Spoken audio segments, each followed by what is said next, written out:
The pale rings scarring a sperm whale's skin are combat records, proof of what it battles a mile deep, in water where no light has ever fallen.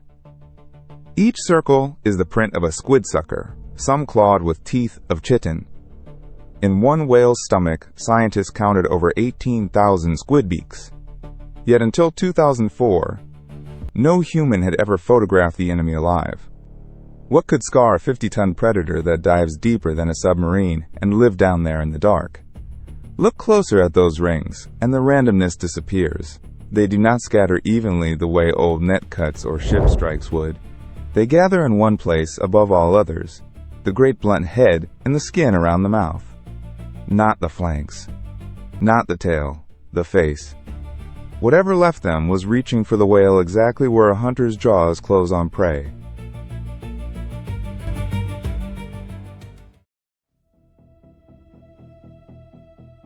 Each circle is a fingerprint, and it points to a single animal. The giant squid, Architeuthis dux, lines every sucker with a ring of hardened chitin, shaped into rows of tiny serrated teeth. The animal was first named in 1857 by the Danish zoologist Japetus Steenstrup, who pieced it together from a beak and scraps, hauled from Atlantic waters decades before anyone saw one whole. A grown female can run close to 13 meters from fin tip to the ends of her tentacles and weigh near 275 kilograms, though most of that reach is two elastic feeding tentacles that fire out to seize prey and haul it back to the beak.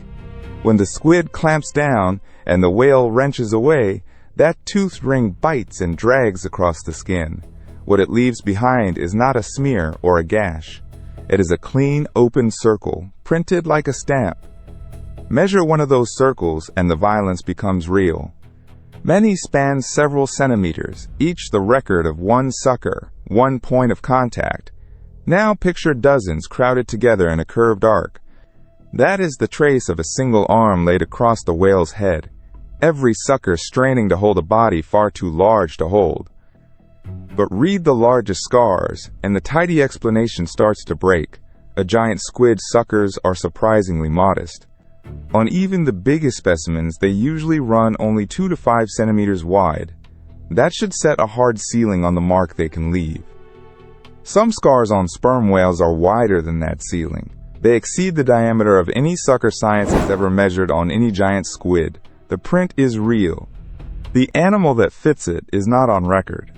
That gap between the wound and the known weapon is where the mystery lives.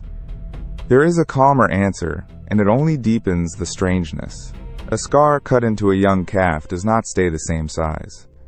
As the calf grows, the skin stretches, and the ring stretches with it, widening year after year across a life that can pass 70. So some impossible marks may be ordinary wounds simply grown huge with their owner. Others may be the signature of something we have never caught.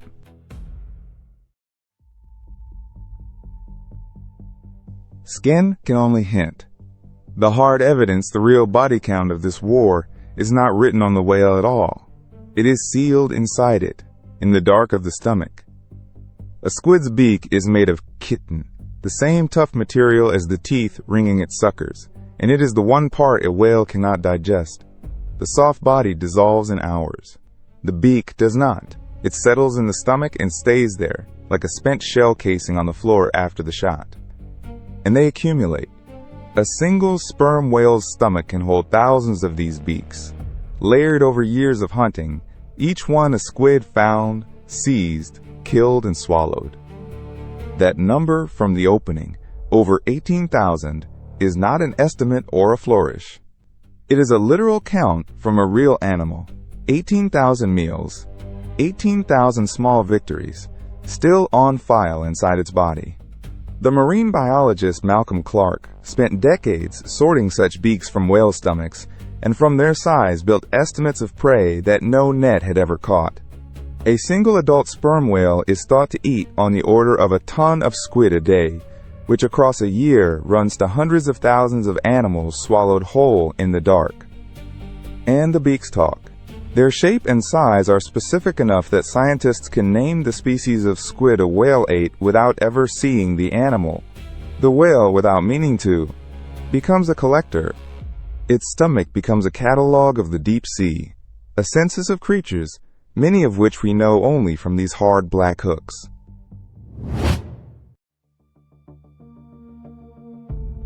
Sort through that catalog, and a second enemy steps out of the dark, one built more dangerously than the first. This one does not rely on suckers to hold. It carries blades. It is the colossal squid, Mesonychoteuthis hamiltoni, and everything about it reads as a weapon. The species had been named back in 1925 by the British zoologist Guy Robson, who described it from nothing more than 2 arm crowns cut out of a sperm whale's stomach in the Southern Ocean. For the 80 years that followed, those severed arms and a scattering of later fragments were nearly all that science possessed.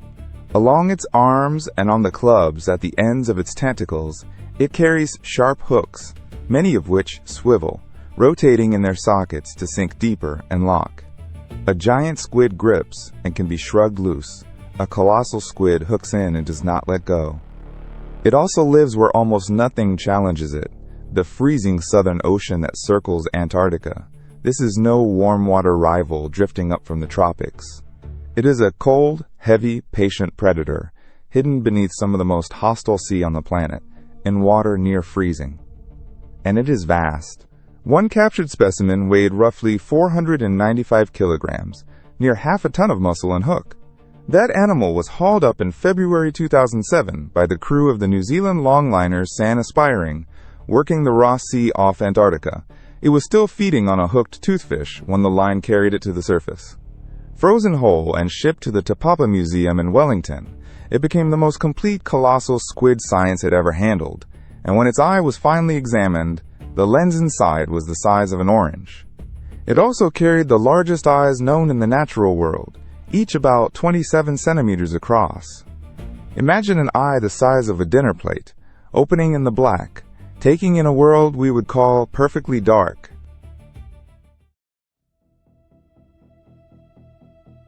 Against enemies armed like this, hooks that swivel, eyes that gather the faintest light, cold and endless patience, the sperm whale is far from defenseless. It answers with weapons of its own, and the first is the descent itself. A sperm whale dives beyond 2,000 meters and can hold its breath for around 90 minutes on a single lungful. A large male can reach 16 meters and weigh close to 50 tons, yet it folds that bulk into a diving machine. On the way down, its lungs collapse on purpose, its heartbeat drops to a handful of beats a minute, and its muscles, saturated with oxygen-binding myoglobin, run almost black with stored air. It survives the deep, not by fighting the pressure, but by giving in to it. It abandons the sunlit world, sinking deeper than most submarines are rated to go, into pressure that would crush almost any surface body flat. It does not stumble into the squid's world. It chooses to hunt in a place engineered to keep hunters out. Its second weapon is sound, and it is staggering. A sperm whale's echolocation clicks can reach up to 230 decibels, the loudest sound produced by any animal alive. That sound is forged in the spermaceti organ, a barrel of waxy oil that fills much of the whale's blunt forehead and focuses each click like a lens. 2 centuries ago, that same oil was why the animal was hunted almost to ruin. Rendered down for lamps and candles across Europe and America, a single large whale yielding tons of it. That volume is not only for seeing in the dark. A click that powerful is thought to stun or disorient prey at close range. It is a voice loud enough to land like a punch. And directing those weapons is the largest brain of any animal that has ever existed. Bigger than any dinosaurs, bigger than any creature alive today. That brain weighs close to 8 kilograms, some 5 times the mass of our own, and the skull is built around it. This is not a blunt mass falling through the water, grabbing at whatever it hits. It is a mind, hunting deliberately, in the dark, on purpose. Now set those weapons in their true arena, because the arena is the strangest part of all. This entire war is fought in absolute darkness. The combat plays out roughly between 1,000 and 2,000 meters down, well below the last trace of sunlight. At 1,500 meters, the pressure is roughly 150 times what it is at the surface, over 2,000 pounds bearing on every square inch, and the temperature sits only a few degrees above freezing. The last blue daylight gives out near 1,000 meters. Below that, the only light is the cold flicker the animals make themselves. There are no shadows to hide in, no shapes to read against the light, no color of any kind, only black water, crushing pressure, and cold. Nothing about this place was made for eyes. And yet, in that black, the squid holds one strange advantage, those enormous eyes. The giant squid's eye can reach 27 centimeters, the size of a dinner plate, the largest on Earth, built to catch the faintest glimmer in the void, the cold sparks of creatures that make their own light. In near total darkness, the squid can still barely see. The whale has none of that, and does not need it. It never sees its prey at all. Instead, it builds a picture out of sound, firing clicks into the black and reading the echoes that return, closing on a target it will never once lay eyes on. One combatant watches, the other listens. In the whole fight, the two never meet each other's gaze.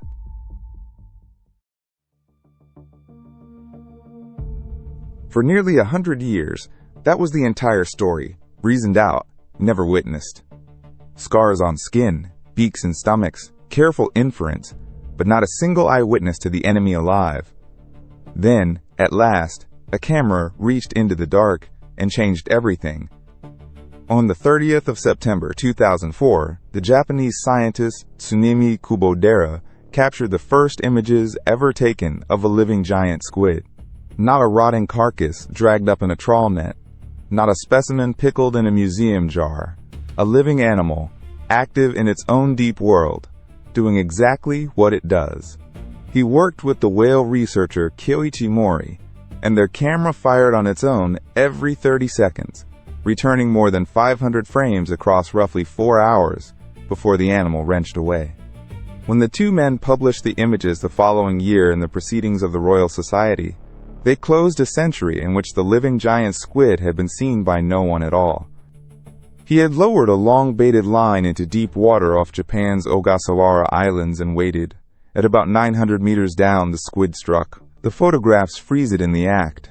Arms flung wide, tentacles thrown forward to seize the bait. The same grip, the same reach that has been scarring sperm whales for as long as there have been sperm whales. Then it fought to get free, and paid for the escape. The squid tore itself loose from the line, but left part of itself behind. A severed tentacle, 5.5 meters long, came up still gripping the bait. Its suckers clenched even after being ripped from the body. After a century of guessing, the enemy had finally been photographed alive, leaving a piece of its own arm as proof of the struggle. That first encounter was a fight at the end of a hook. The next would be quieter and, in a way, stranger. The animal wholly at ease, moving freely in its own black world. In July 2012, Kubodera went back, this time inside a submersible in the deep near Chichijima, and filmed a live giant squid where it lives, no line tearing at it, no bait dragging it off balance, just the squid itself moving the way it moves when nothing is hunting it. The dive was mounted with the broadcasters NHK and Discovery, and the submersible carried the crew to around 600 meters in near black water off the Ogasawara Islands. The squid they met measured about 3 meters, though it was missing its 2 longest tentacles. Whole, it would have run close to 8. The footage was recorded at roughly 630 meters down. In the submersible's lights, the animal shone silver and gold, its skin flashing like polished metal against water that had never known a single ray of sun. The creature from the scars, the maker of those perfect rings, finally had a face, a motion, and a color. But one combatant stayed hidden even then. The colossal squid, the hooked hunter of the Antarctic deep, the heavier and deadlier of the two, had still never been seen alive. Every colossal squid humanity had ever encountered was already dead. That held true until 2025.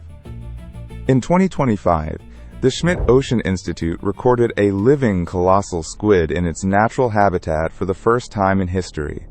The footage came from the research vessel Falker 2 and its remotely operated submersible, Sebastian, working near the South Sandwich Islands. The identification was confirmed by the squid biologist Kat Bolstad, and it arrived almost exactly 100 years after the species was first named from those severed arms in a whale's belly. After more than a century of knowing it only from beaks buried in whale stomachs and broken bodies hauled up in nets, we finally watched one move under its own power, alive in the deep. And it was not the Leviathan the record had led us to expect. The individual on camera was a juvenile, only about 30 centimeters long, nearly transparent, drifting slow and delicate near the South Sandwich Islands at roughly 600 meters. A monster's childhood, glassy and fragile, caught on film at last.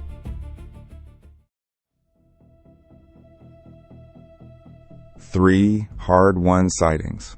A century of scars. A stomach counted in the thousands. Lay it all side by side, and the war finally begins to tell us who usually wins. Start with the scars themselves and read them properly. They are healed. Every ring has closed over and knit back into living skin, and a healed wound means the whale survived the fight, carried the mark home, and dived again. These rings are not death wounds. They are survival marks. Then look inside, at the count in the belly. Squid remains overwhelmingly dominate the stomach contents of sperm whales, not the other way around. The whale eats the squid vastly more often than the squid ever harms the whale. That catalog of 18,000 beaks is not a record of a fair fight. It is a menu, and the squid is on it. And the final tally is blunt. There is no confirmed case anywhere in the scientific record of a squid killing an adult sperm whale. The squid struggles. The squid scars. The squid sometimes tears loose and escapes into the dark. But as far as our evidence can show, it does not win this war.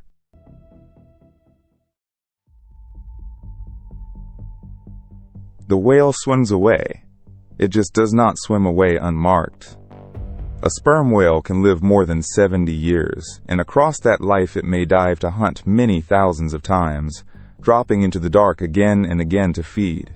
Every one of those descents is another chance to be gripped, hooked, and marked. Over decades, the odds simply accumulate on its skin, and the marks never leave. Every healed scar is a battle written permanently into the body, a ring that fades but never fully disappears. The oldest whales carry the most, until the animal itself becomes a kind of logbook. Each circle of fight survived, a lifetime of descending into the war recorded in order along its skin. And yet, for everything we can read on that skin, the one thing we most want to see stays hidden from us. No sperm whale and giant squid have ever been filmed fighting, not once. In all our years of looking, we have the enemy on camera now. We have the whale on camera countless times. But the moment they meet, arm against jaw, hook against flesh, in the crushing black a mile down, has never been witnessed by a single human being. Nearly all of what we know is indirect. Rings on skin, beaks in a stomach, a handful of frames stolen from the deep by patient, lucky scientists. We have reconstructed an entire war, its combatants, weapons, and outcome, from nothing but its aftermath, and never once seen it fought. The deep ocean stays the least observed battlefield on the planet, its violence sealed in the dark. The scars record a war in darkness. We have the fighters, the weapons, the depths, and the winner. Everything except the fight itself. Somewhere beneath us right now, a whale is sinking into the black to hunt, and someday it will rise wearing a fresh ring that no one will ever have watched being made. The evidence is written all over the animal. The battle stays hidden in the water. If the ocean's hidden stories pull at you the way they pull at us, subscribe and come along for the next descent.